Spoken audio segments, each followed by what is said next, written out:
செவ்வாய்க்கிழமை காலையில் எங்கள் ஊரில் செவ்வாய்க்கிழமை எப்போவுமே சந்தை கூடுங்கிறனால காலையில் 5:30 மணிக்கே கீரைலாம் ஃப்ரெஷ்ஷாக கிடைக்கும். இன்னைக்கு சிறுக்கீரையும் பருப்பும் போட்டு குழம்பு வச்சு வெண்டைக்காய் பொரியல் செஞ்சு முட்டை வச்சிருக்கேன். தொட்டுக்கிறதுக்கு மீன் கொஞ்சம் இருக்குது. ஒரு 4 நாள் முன்னாடி நம்ம நாட்டோட நிதியமைச்சர் நிர்மலா சீதாராமன் பட்ஜெட் தாக்கல் செஞ்சாங்க.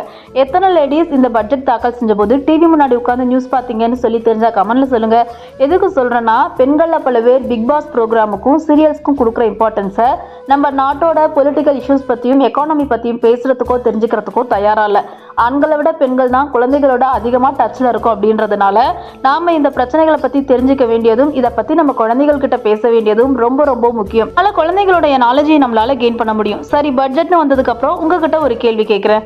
ஒரு நாட்டில் இருக்கக்கூடிய மற்ற துறைகளுக்கு ஒதுக்கக்கூடிய நிதியை விட 2 மடங்கு நிதியை ஒரு துறைக்கு ஒதுக்கணும்னு இந்திய அரசியலமைப்பு சட்டம் சொல்லுது.